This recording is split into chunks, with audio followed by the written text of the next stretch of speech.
You've already seen in the European games this season the importance of Ibrox when it's noisy, when it's loud, the power it can give you. So a lot of empty seats at the weekend. There's suggestions there's still a lot of seats to be sold. How important is it for you that the fans do turn up and do create that atmosphere that can drive the team on? Yeah, I think the Panathinaikos game and the Pilsen game have been brilliant. The atmosphere in them two games was immense. I thought they were great on Saturday after obviously the start of the game and stuff, and I thought they were brilliant by the end. So yeah, we just have to keep winning football matches and putting performances. I think it's not surprising the cup game wasn't full up. So it is what it is. But yeah, we can't ask any more from the fans, and now they've been with action inside the stadium and got behind the team when we're playing in the way that we want to play in, really. So yeah, over the ones that are there, they see a performance that is improved from Saturday, and like I said, I hope we can win the game and build some momentum. Just one each case so we keep it over.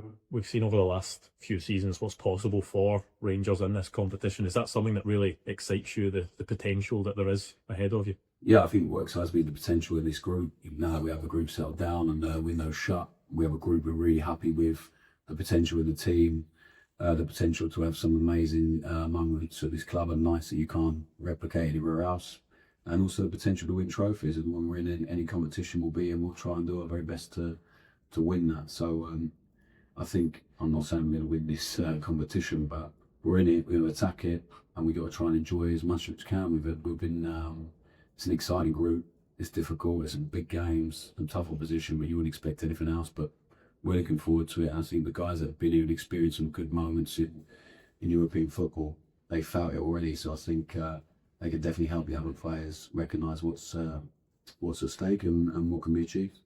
So what type of challenge are you expecting from Genk tomorrow night? And they've not had the start to the season they would have wanted. Is that something that you can play on?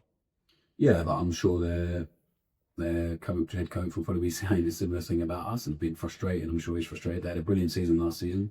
They finished in the Club Bruges, which I think I haven't watched Bruges against us, and then Monaco last week. If you saw that, you would realise that that's not an easy task. And obviously it finished in a frustrating way for them. But it's about us. It's about us being at home, generate the energy we want to, turn it to the game that we want to. But they have some really good players and they're good teams why they play in this competition and why they had a good season last season. So we'll be aware of that and we'll respect that. It has to be about us and building on Saturday and trying to improve. Just how important is it to get a positive result tomorrow night? Not just because it sets the foundations for this campaign, but also just to try and build a bit of consistency from the weekend? Yeah, well, we have to strive for that now, to build momentum, energy, consistency. Because I said to you from day one, like this club and this team can be so powerful when we have that belief and we have some confidence in the group. On Saturday, definitely have that. And now we have to build that energy with the supporters as well and with everyone in here, really. So it's about trying to build some momentum because I think we can be really powerful when we have that. Russell, you said there that despite the challenges you've enjoyed in this process so far, do you get the sense that the players have enjoyed it as well, or have they maybe been a lot of it? No, not so much.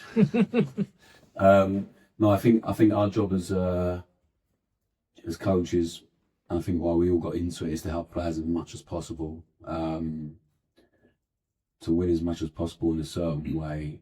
But I think the way they've come through it in the last couple of weeks, I think when you're in the midst of it, there's so many games, and you don't have time to really take stock, and you're just trying to analyse that one, move to the next one. It's really difficult for the players to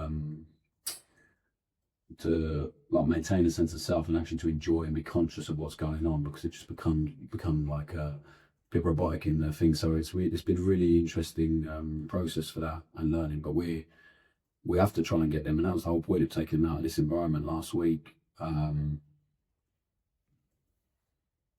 Yeah, and saw some like ex-pros talk about it, and I just take them golf, just take them drinking and all that stuff. But it's not the answer, just escaping it. So we have to embrace what comes with this football club, because it's an amazing challenge, the intensity of it all. And as I said to them, the potential for them, because if we can get going, really going in this place, the potential for them to enjoy and be successful is amazing. But also to get through a tough period together can be amazing for everyone. So I think they definitely enjoyed Saturday, and they definitely enjoyed the process of last week in training really hard together. And now we have to put that together when we don't have a huge amount of time training, and we have to try and maximise the time that we have. And that's our jobs. And I think the more they find joy in it, the better you'll see them perform on a Saturday.